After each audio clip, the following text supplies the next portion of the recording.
Hello everyone, this is Virginia. Welcome back to my channel. Today's video is going to be about 5 things I wish I knew before I moved to Korea. So, the first thing I wish I knew before I moved to Korea was about the climate. So, I'm from Virginia in the US, and I'd always heard that because Korea also has 4 seasons, kind of like Virginia, I just assumed the weather would be really similar. There's like spring, summer, fall, winter. But I did not know how extreme summer and winter were gonna be. Okay, so basically summer is really, really humid. I would say the temperature is similar to where I'm from in Virginia. It's like, it can get up to like 33 degrees some days. I'd say the average is maybe like 30 or so Celsius. And so that one I was like kind of used to, but I think the humidity, it's just like so humid. I just wasn't expecting that. And so because of that, there's a lot of extreme temperature changes for your body. So when you go inside, it's like freezing cold because of the AC. When you go outside, you're sweating so much. I swear, like I sweat within 5 minutes of walking outside just because of the humidity. The humidity almost makes it feel like hard to breathe too. And then for the winter, it's so cold. I feel like it's colder than Virginia. Like I will say it snows a bit less than what I'm used to, but it's like so dry here. Like my skin gets really dry, like chapped lips, my hands get so dry. I feel like you have to put on hand lotion, like literally like every couple hours, or they're gonna start like getting really peely and stuff like that. Anyway, so yeah, it's like really, really cold in the winter. That's why everyone wears like the long padding, and that really is a lifesaver. It feels like you're walking around in a blanket. But anyways, yeah, just be aware of the extreme climate in Korea. The second thing I wish I knew more about before I came to Korea was the Bali-bali culture. I did know that Korea had a Bali-bali culture, but I think I didn't know to what extent it was. So I have watched a lot of K-dramas before I came here, so I saw like the delivery and all of that stuff, so I knew that part was going to be fast, but I didn't know that it would branch out to like every single facet of life here. So like not only is it really fast for like delivery or stuff like that, it's also super fast with like work, like company culture and stuff like that. Like everything will change last minute and you're just expected to get it done as soon as possible. Like no time to like reorganize or like change your schedule. Like no, it's got to be done like right now. I would say one of the most shocking parts of the Bali-bali culture was with regards to housing, because where I'm from, I'm used to you needing like 6 months of notice before you move into an apartment. But here, like, it's just that you literally like can't even look at places until it's like 2 months before you're gonna move in. If anything, they usually prefer you to move in within like a week or 2, I would say. It like depends, but I would say like a month is like the sweet spot usually for Korea. But like for me, that gives me so much anxiety. Like I get so stressed. I want to know where I'm gonna be living, I don't want to wait until the month before and then still not know where I'm living. It's really stressful. So in a way, it's like good and bad. On the bright side, you can find a place last minute easily, so it kind of like balances itself out. I guess I was just used to like planning ahead, and as a power J, that's kind of my personality. The third thing that really surprised me about Korea that I wish I knew earlier was just how complicated and how long the process of getting settled in takes.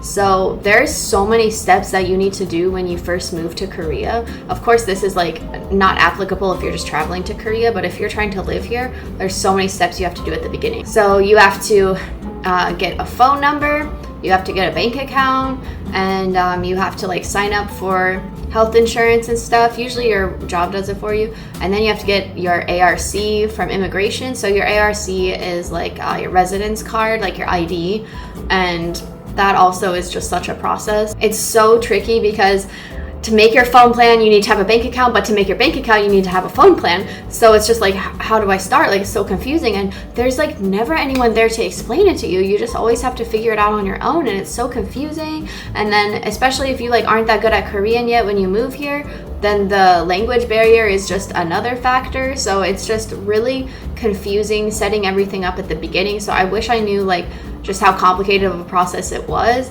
And I think if I'd known, I probably would have researched it more before coming here, because it was just like such a shock, I feel like. Another thing that I wish I knew more about before I came to Korea was the competitiveness of everything. So I guess like East Asia already does have kind of a reputation for being like super competitive. I already knew, like in school, for example, like students are studying like so many hours a day just to get ahead, and then there's that exam sunung that they have to take to get into university, and I know that part's really competitive.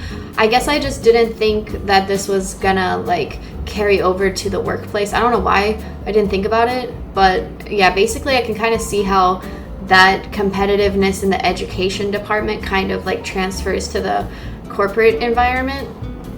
So I guess something that like kind of disappointed me was that even if you guys are working on the same team, you're still competing with each other. So I guess like it might just be because this was my first corporate job in general. Maybe it's the same in other countries, but I guess I was just surprised that, like, in my opinion, when you're in a team, you're working together to do something. So I was surprised that they're actually like comparing you guys and seeing who does the best, and then that person is gonna like move up or whatever like that.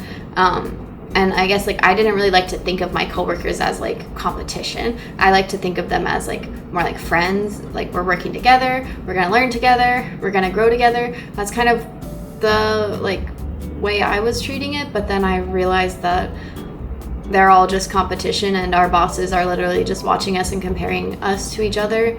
And so that's why it becomes so cutthroat. I really didn't like that. I feel like this also carries over to like kind of the toxic work culture, because for example, in Korea, there's no legally mandated sick days. They're just included in your vacation days. So if you're sick, that's taken out, that's one like day out of your vacation days that you're not able to use anymore. And if you're out of vacation days, then you just have to be unpaid that day if you take a sick day. So obviously no one wants to take sick days because you want that for vacation. So because of that, everyone goes to work even if they're sick. I mean, I kind of already did that back in the States as a student. I like really didn't like missing class. Even if I was like dying, I was still going to class. So I was already used to that. But I know like other people, they were like, girl, like just stay home, you're sick, you know, stuff like that. But here, they're kind of just expecting you to come in. I would say during the COVID time, that was like the only exception, because you legally weren't allowed to come to work if you had COVID. But nowadays, yeah, it's kind of back to like the way it was. So unless you're like on your deathbed, you're supposed to come in to work and do everything. If you're lucky, maybe your work would let you work from home, but like a lot of companies don't really let you do that. So I guess, yes, this really ultra competitive environment, I wish I had known just how extreme that really was before I came. The last thing I wish I knew before I moved to Korea was that not everything is like it looks like on TV. So obviously everyone knows that entertainment is not the real world. Like, I'm not stupid, but I did think that, I guess it was kind of based on reality, because, you know, I mean, I will say certain parts of K-dramas are accurate representations. Like, for example, riding the bus or the subway, it's exactly the same. Like, place cheeks and stuff, it's pretty much the same. Like, there's a lot of things that are really similar. But I will say that the personalities that are portrayed in them are not very accurate. So I was under the impression that, like, Korean men were very, like, innocent and kind of, like, shy, very, like, overly affectionate or something, just because of how they're portrayed in the dramas. But I have discovered that is not the case. They have just as much of a dirty mind as people in America, and they are not as cute and innocent as I had expected.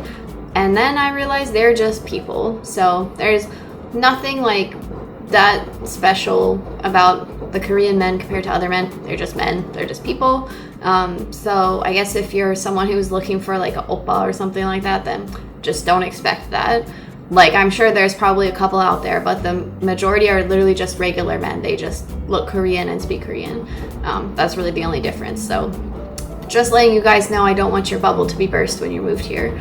I mean, obviously I was already in a relationship when I moved here, so I never dated a Korean man, but just from like my friends' stories and people I've met, I can just tell that it's not the same as the K-dramas. So please don't fall for that. That's like some sort of propaganda, I guess, or something. So yeah, just be aware that K-dramas and K-movies and stuff like that are just like entertainment, and they're not necessarily exactly the same as what you're going to be seeing in real life. So just keep that part in mind. So what kind of things were you guys surprised by when you came to Korea? Leave them in the comments, and don't forget to subscribe for more content about life in Korea, and see you guys next time. Bye!